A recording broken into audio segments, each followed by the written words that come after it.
तो दोस्तों आज के इस वीडियो में आप लोग के लिए क्लास 10th हिंदी का बहुत ही इंपॉर्टेंट क्वेश्चन पेपर लाए हैं दोस्तों, जो कि आपके बोर्ड एग्जाम 2024 के लिए बहुत ही ज़्यादा इंपॉर्टेंट है दोस्तों आप लोग का 22 फरवरी को बोर्ड एग्जाम पेपर है दोस्तों। उसके लिए ये क्वेश्चन पेपर आपके लिए बहुत ही ज़्यादा हेल्पफुल है। आज के इस वीडियो क्लास देख लेते हो दोस्तों, तो आप लोग को 22 फरवरी को काफ़ी ईजी होगा पेपर देने में, ठीक है, क्योंकि काफ़ी सारे क्वेश्चन इसमें से देखने के लिए मिलेंगे। जब आप लोग कॉपी लिखने बैठोगे तो आपको काफ़ी सारे क्वेश्चन इसमें से देखने के मिलेंगे, ठीक है। तो वीडियो के एंड तक बने रहे दोस्तों, और चैनल पर नए चैनल को सब्सक्राइब करके बेल आइकन को प्रेस कर लें, ताकि कोई वीडियो की नोटिफिकेशन दोस्तों आए सबसे पहले आप लोग की मिलती रहे और आप लोग की तैयारी मजबूत होती रहे बोर्ड एग्जाम 2024 की, ठीक है दोस्तों। तो मॉडल प्रश्न पत्र है दोस्तों, सत्र देख सकते हैं 2024 बोर्ड एग्जाम का है दोस्तों, कक्षा 10वीं का है और विषय हिंदी है। तो दोस्तों आप लोग क्या है 22 फरवरी को आप लोग का स्टार्ट है दोस्तों, 22 फरवरी का पहला पेपर ही हिंदी का है दोस्तों, इसलिए हिंदी का पेपर लाए हैं दोस्तों। तो इसको आप लोग तैयार कर लीजिए फुल सॉल्यूशन के साथ दोस्तों, आज की वीडियो में बताएंगे दोस्तों। तो समय 3 घंटे 15 मिनट दिया गया है और पूर्णांक 70 मार्क्स दिए गए हैं दोस्तों। 30 नंबर आपको स्कूल प्रैक्टिकल से मिलता है, ठीक है। और कुछ निर्देश दिए गए हैं, इसको आप लोग पढ़ लीजिएगा दोस्तों, क्योंकि निर्देश पढ़ने के बाद आप लोग को जो आप लोग को कॉपी है किस प्रकार से लिखनी है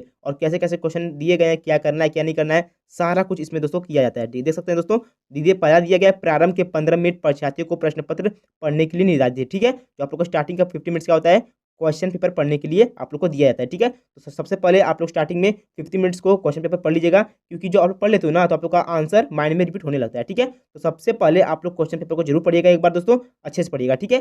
दूसरा कहा गया है प्रश्न पत्र 2 खंड अ तथा खंड ब में विभाजित किए गए हैं। जो आप लोग का क्वेश्चन पेपर है उसमें 2 खंड है, खंड अ और खंड ब, और खंड अ में बहुविकल्पीय प्रश्न जिसमें सही विकल्प का चयन करके ओएमआर शीट पर नीले अथवा काले बॉल पेन से सही विकल्प वाले गोले को पूर्ण रूप से काला करें। समझ गए दोस्तों, केवल काले और नीले पेन का ही प्रयोग करना है आप लोग को ओएमआर शीट पर। अन्य किसी पेन का प्रयोग करते हो तो आप लोग का मार्क्स डेफिनेटली कटेगा ही कटेगा। और किसका किसका प्रयोग नहीं करना है दोस्तों, इरेजर और व्हाइटनर का प्रयोग नहीं करना है, ठीक है। और बॉल पेन का ही प्रयोग करना है दोस्तों, किसका, बॉल पेन का प्रयोग करना है दोस्तों, ठीक है। देखिए खंड अ में बहुविकल्पीय प्रश्न हेतु प्रत्येक प्रश्न के लिए 1 अंक निर्धारित है दोस्तों। एक क्वेश्चन 1 अंक के हैं बहुविकल्पीय क्वेश्चन में, ठीक है। और एमआर शीट पर उत्तर अंकित किए जाने के पश्चात उसे काटे नहीं, इरेजर और व्हाइटनर आदि का प्रयोग न करें। मैंने ऑलरेडी आपको बताया हूँ कि इरेजर और व्हाइटनर का प्रयोग नहीं करना है। अगर आप लोग इरेजर और व्हाइटनर का प्रयोग करते हो तो आपकी ओएमआर शीट खतरे में है, क्योंकि जो ओएमआर शीट है आपका मशीन द्वारा चेक होता है। समझ गए दोस्तों, समझ गए। तो प्रमुख प्रश्न के सम्मुख उनके अंक निर्धारित दिए गए हैं दोस्तों, कि कितने मार्क्स के हैं। समझ गए दोस्तों। अब बढ़ते हैं बहुविकल्पीय प्रश्न खंड अ की, और खंड अ है दोस्तों, सॉरी खंड अ है आप लोग का बहुविकल्पीय प्रश्न, ठीक है, जो कि आप लोग का 20 मार्क्स का बोर्ड एग्जाम दोस्तों पूछा जाता है। देखिए आप लोग का अगली बार से 20 बहुविकल्पीय क्वेश्चन है, तो आपको अच्छे नंबर लाने हैं दोस्तों, क्योंकि जो 20 ऑब्जेक्टिव क्वेश्चन है काफी ईजी होते हैं, इसको आप लोग तैयार कर सकते हैं दोस्तों। कैसे तैयार करना है देख लीजिए। पहला क्वेश्चन क्या है, बाबू गुलाब राय किस युग के लेखक है दोस्तों। तो बाबू गुलाब राय किस युग के लेखक है, काफी इजी क्वेश्चन है, शुक्ल युग के लेखक है बाबू गुलाब राय जी, ठीक है। और चिंतामणि किस विधा की रचना है, क्वेश्चन नंबर सेकंड में दिया गया है कि चिंतामणि किस विधा की रचना है दोस्तों। तो चिंतामणि आप लोग की निबंध विधा की रचना है, काफी इजी क्वेश्चन है, जो छात्र पढ़े उनके लिए तो आसान है ही दोस्तों, ठीक है। और नहीं पढ़े उसको बढ़िया से नोट कीजिए दोस्तों, एक एक क्वेश्चन को, क्योंकि एक एक क्वेश्चन आपके बोर्ड एग्जाम के लिए इतना इंपॉर्टेंट है, इतना इंपॉर्टेंट है, आपको बेस्ट से बेस्ट नंबर प्रोवाइड कर सकते हैं दोस्तों, समझ गए। और गबन किसकी रचना है, तो गबन मुंशी प्रेमचंद्र जी की रचना है, क्वेश्चन नंबर थर्ड का ए बिल्कुल सही है दोस्तों।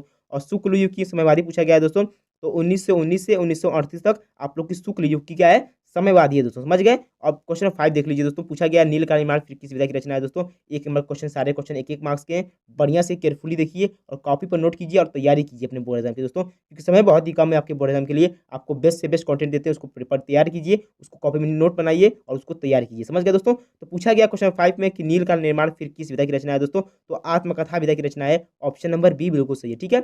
6 देख लीजिए, प्रिय प्रवास किस युग की रचना है दोस्तों। तो प्रिय प्रवास पूछा गया किस युग की रचना है, तो द्विवेदी युग की रचना है, बहुत ही इंपॉर्टेंट क्वेश्चन है दोस्तों, इसको भी आप लोग तैयार कर सकते हैं, क्योंकि सारे क्वेश्चन इंपॉर्टेंट है। बेसिक आप लोग समझिए कि कैसे कैसे क्वेश्चन आपके आते हैं, उसको आप लोग कंफर्म कीजिए कि ये क्वेश्चन आएगा, इसको मुझे तैयार करना है, इस प्रकार से क्वेश्चन आएगा, इसको तैयार करके ही बोर्ड एग्जाम में जाएंगे और अच्छे नंबर लाएंगे। डेफिनेटली आप लोग अपना गोल सेलेक्ट कीजिए, ठीक है।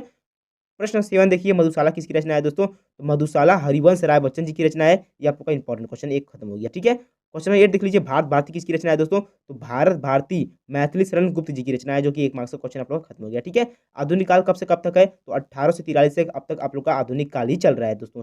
अब बढ़ते हैं क्वेश्चन नंबर 10 की ओर। मतीराम किस युग के कवि हैं दोस्तों। तो मतीराम किस युग के कवि हैं, रीतिकाल युग के कवि हैं, समझ गए दोस्तों।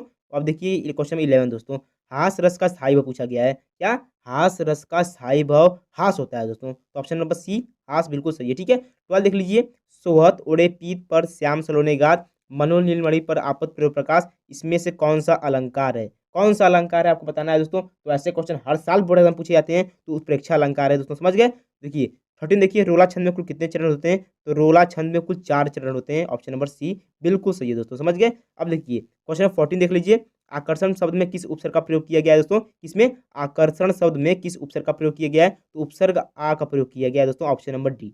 समझ गए दोस्तों? अब क्वेश्चन 15 देख लीजिए। रचना के आधार पर वाक्य के कितने भेद होते हैं? तो रचना के आधार पर वाक्य के केवल 2 भेद होते हैं दोस्तों, ऑप्शन नंबर ए बिल्कुल सही है। 1 मार्क्स का ऑब्जेक्टिव क्वेश्चन खत्म हो गया। क्वेश्चन नंबर 16 देख लीजिए। पीताम्बर में कौन सा समास है? तो पीताम्बर में बहुव्रीहि समास है। ऐसे बात करें दोस्तों कि आप लोग का बहुव्रीहि समास आपको पढ़ना नहीं है, अगर पूछ दिया है तो आप लोग को करना ही पड़ेगा दोस्तों। समझ गए दोस्तों? पूछ देगा तो करना पड़ेगा। आई होप कि ये क्वेश्चन आपके बोर्ड में नहीं पूछेगा दोस्तों, क्योंकि आप लोग को बहुव्रीहि समास नहीं पढ़ना है दोस्तों। आंसू का तत्सम रूप क्या पूछा गया दोस्तों?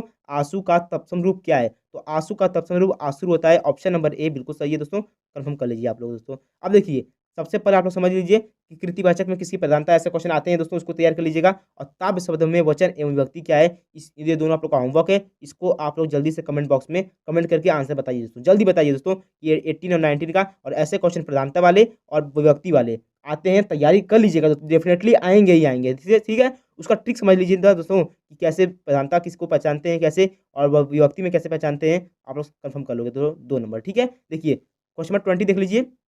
निम्नलिखित में सर्वनाम क्या है? तो ये तो इजी क्वेश्चन है, वो आप लोग का सर्वनाम है, बहुत इजी है दोस्तों।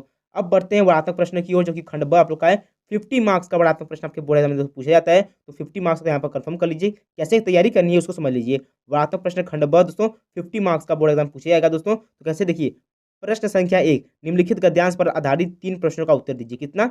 3 प्रश्नों का आप लोग को उत्तर देना है दोस्तों। ये गद्यांश दिए गए हैं, इसमें से 3 क्वेश्चन आपसे पूछे गए हैं, और तीनों क्वेश्चन का आप लोग को आंसर देना है दोस्तों। यहाँ पर देख सकते हैं 3 क्वेश्चन पूछे गए हैं दोस्तों, और एक क्वेश्चन 2 मार्क्स का है, और 3 क्वेश्चन दिए गए हैं। 6 नंबर आप लोग बिल्कुल कंफर्म कर लोगे दोस्तों, इसको समझ लेते हो दोस्तों। तो ऑलरेडी वीडियो बन चुकी है कि आप लोग गद्यांश और पद्यांश कैसे ट्रिक के साथ हल करना है, जाकर उसको आप लोग देख सकते हैं दोस्तों। क्या आप लोग उसको जाकर देख लीजिए इस वीडियो के बाद। समझ गए दोस्तों?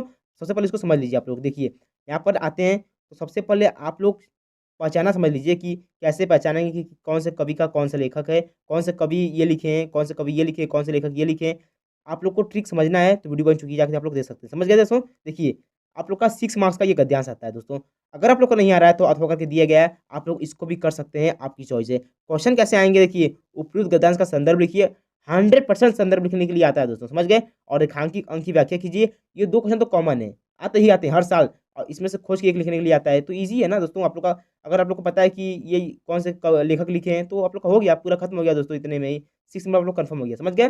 देखिए अब गद्यांश खत्म हो गया, अब पद्यांश की बारी है दोस्तों। वो भी 6 मार्क्स के आपके बोर्ड एग्जाम से पूछे जाते हैं। दिए गए पद्यांश पर आधारित 3 प्रश्नों का उत्तर दीजिए। यहाँ पर दिए गए क्वेश्चन, और देखिए यहाँ पर 3 क्वेश्चन इसमें पूछे गए दोस्तों, अथवा करके इसमें भी दिया गया, नहीं आ रहा है तो आप लोग इसको भी कर सकते हैं दोस्तों। अब देखिए, अब बारी आती है आप लोग की गद्यांश, संस्कृत में गद्यांश पद्यांश की। क्वेश्चन नंबर 3, दिए गए संस्कृत गद्यांश में से किसी एक का संदर्भ सहित हिंदी में अनुवाद कीजिए। संदर्भ सहित हिंदी में अनुवाद करना है, संदर्भ का 2 नंबर, और आप लोग का हिंदी में अनुवाद का 3 नंबर दोस्तों। 5 नंबर बिल्कुल कंफर्म कर लोगे दोस्तों, अगर आप लोग को पता है कि ये क्या है, ये क्या है। समझ गए दोस्तों? इतना करने के बाद आप लोग का देखिए अथवा करके दिया गया है, आप लोग को ये कर सकते हैं। उसका देखिए अब बारी आती है पद्यांश की। संस्कृत में गद्यांश खत्म हो गया, अब पद्यांश। हिंदी में गद्यांश पद्यांश आता है, संस्कृत में गद्यांश पद्यांश आता है। तैयारी कर लीजिए, 22 नंबर का आप लोग का गद्यांश पद्यांश केवल आता है दोस्तों। समझ गए? 22 नंबर का दोस्तों। देखिए 5 नंबर ये भी हो गया, कंफर्म हो गया दोस्तों। देखिए 22 नंबर कंफर्म हो गया दोस्तों, और 22 और 20 आप लोग का बहुविकल्पी प्रश्न का दोस्तों। कितने नंबर हो गए दोस्तों? 22 और 20 आप लोग का 42 हो गए दोस्तों। समझ गए? 42। अब देखिए पूरा कंफर्म कराऊंगा, 70 नंबर का पूरा कंफर्म आप लोग करा के छोड़ूंगा दोस्तों। देखिए पूछा गया है प्रश्न संख्या 5 में, अपने पठित खंडकाव्य के आधार पर निम्नलिखित प्रश्नों में से किसी एक का उत्तर दीजिए। किसी एक ही का उत्तर देना है दोस्तों, 3 नंबर का। तो 45 नंबर कंफर्म हो गया यहाँ पर। देखिए आप लोग को अलग अलग जिले का अलग अलग खंडकाव्य आता है दोस्तों। क्या? अलग अलग जिले का अलग अलग खंडकाव्य आता है। जैसे आजमगढ़ का अगर पूजा आता है, उसी प्रकार से अलग अलग जिले का अलग अलग खंडकाव्य आता है। अपने टीचर से पूछिए कि मुझे कौन सा खंडकाव्य तैयार करना है, ऑलरेडी आपको बता देंगे, उसको आप फोकस कीजिए। 3 नंबर कंफर्म कर लीजिए दोस्तों। ठीक है, ऑलरेडी क्वेश्चन बैंक में दिया गया, क्वेश्चन बैंक के टॉप पर दिखा जाता है ये जिले का ये खंडकाव्य है। ठीक है, अगर आपके पास क्वेश्चन बैंक है तो ऊपर आप लोग देख सकते हैं, ऑलरेडी उसमें दिया होता है दोस्तों। समझ गए? देखिए अब आप लोग का 45 नंबर कंफर्म। अब देखिए यहाँ पर देखिए दोस्तों, ये तो आप लोग का बहुत ही ईजी क्वेश्चन है। क्वेश्चन नंबर 6 में देखिए, दिए गए लेखक में से किसी एक का जीवन परिचय लिखते हुए उनकी एक प्रमुख रचना का उल्लेख कीजिए दोस्तों। किसी एक प्रमुख रचना का उल्लेख करना है दोस्तों। डॉक्टर राजेंद्र प्रसाद जी का, जयशंकर प्रसाद जी का, आचार्य रामचंद्र शुक्ल जी का। ये तीनों आप लोग तैयार कर लेते हो तो आप लोग को एक मिलेगा ही मिलेगा कॉमन दोस्तों, किसी एक का। आप लोग को 3 ऑप्शन दिए जाते हैं, उसमें से किसी एक का जीवन परिचय लिखना होता है दोस्तों, लेखक और कवि में दोनों दोस्तों। तो 5 नंबर इसमें और 5 नंबर इसमें। इसमें कौन से हैं? तुलसीदास जी हैं, सुमिंद्रनाथ पंत जी हैं, और सूरदास जी हैं दोस्तों। तो ये आप लोग का 10 नंबर कितना हो गया? 45 और 10 55 नंबर आप लोग का बिल्कुल कंफर्म हो गया दोस्तों। समझ गए? 55 नंबर ये आप लोग का इस सेक्शन से केवल 6 जीवन परिचय से दोस्तों आप लोग क्या 10 नंबर बिल्कुल कंफर्म कर सकते हो दोस्तों। ठीक है, इतना करना था। देखिए आप यहाँ पर आते हैं दोस्तों, क्वेश्चन 7 में पूछा गया है, अपनी पाठ्य पुस्तक में से कोई एक श्लोक लिखिए जो इस प्रश्न पत्र में ना आया हो। एक श्लोक लिखने की तो डेफिनेटली आता है दोस्तों, डेफिनेटली आता है, तो आप लोग उसको तैयार कर लीजिएगा एक श्लोक, ठीक है। अब देखिए, संस्कृत में उत्तर लिखने के लिए आता है, संस्कृत में क्वेश्चन दे दिया जाएगा, इसको आप लोग संस्कृत में ही उत्तर लिखना है। 4 ऑप्शन दिए जाएंगे दोस्तों, आप लोग को कोई 2 ही करना होता है दोस्तों, कितना 2 ही करना होता है, तो कितना ये 4 नंबर और आप लोग 55, आप लोग का 59 हो गया दोस्तों। अब आगे बढ़ते हैं, आगे बताएंगे पूरा आप लोग को क्या सिस्टम है क्या नहीं, देखिए। अब इसी बार ये देखो देख सकते हैं दोस्तों, 59 हो गया, यहाँ पर देखिए 7 नंबर ये और 4 नंबर ये, 70 नंबर बिल्कुल कंफर्म हो गया। इसको कैसे तैयार करना है उसको समझ लीजिए दोस्तों। क्वेश्चन 9 दिया गया है, निम्नलिखित में से किसी एक विषय पर निबंध लिखिए। कोई एक ही विषय पर आप लोग को निबंध लिखना, 4 ऑप्शन दिए गए। निबंध कौन नहीं लिख लेता है दोस्तों, आप लोग 10th में हैं तो निबंध तो लिख ही लेंगे।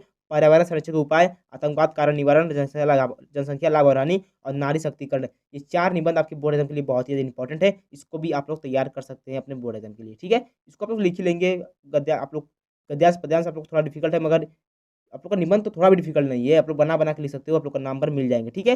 देखिए, अब आप लोग का ऐड कर दिए गए, आप लोग को क्या लिखना है, अपनी विशेष रुचियों का उल्लेख करते हुए अपने एक मित्र को पत्र पत्र लिखना है दोस्तों, 4 मार्क्स का। 70 नंबर बिल्कुल कंफर्म हो जाएगा दोस्तों। पत्र लिखना किसको नहीं पता है दोस्तों, पत्र तो आप लोग ईजी है, 10 नंबर आप लोग बिल्कुल कंफर्म कर लोगे दोस्तों, केवल गद्यांश पद्यांश से हिंदी में। और आप लोग का संस्कृत में गद्यांश पद्यांश 12 नंबर का। इसी प्रकार से आगे और आएंगे, पूरा 70 नंबर आप लोग का बिल्कुल कंफर्म हो गया। मैंने आपको बता दिया कि 70 नंबर कैसे बिल्कुल कंफर्म करने हैं अपने बोर्ड एग्जाम में, ठीक है। तो ये पेपर था आप लोग का बोर्ड एग्जाम का, इसको तैयार कीजिए, ये आपके बोर्ड एग्जाम के लिए बहुत ही ज़्यादा इंपॉर्टेंट है, काफ़ी इंपॉर्टेंट, काफ़ी वायरल क्वेश्चन पेपर है, इसको आप लोग तैयार कर लीजिएगा दोस्तों। और कोई पेपर चाहिए तो कमेंट कीजिए, वीडियो आ जाएगी आपके लिए, ठीक है दोस्तों। तो अपनी तैयारी को मजबूत बनाइए। 5:30 पर daily Abhijeet lecture YouTube channel पर दोस्तों वीडियो आती है, उसको आप लोग तैयार कीजिए, जो वीडियो आती है उसको देखिए, मतलब क्या आप नोट्स बनाइए और उसको तैयार कीजिए। डेफिनेटली आप लोग का बोर्ड एग्जाम में अच्छे नंबर आएगा, ठीक है दोस्तों। तो तैयारी कीजिए अपने बोर्ड एग्जाम की और अच्छे नंबर लाइए दोस्तों। तो दोस्तों, आप आई होप कि आप लोग को इस वीडियो में काफ़ी अच्छा सीखने को मिला होगा दोस्तों। चलिए दोस्तों, मिलते हैं नेक्स्ट इंपॉर्टेंट वीडियो में, तब तक के लिए जय हिंद, वंदे मातरम।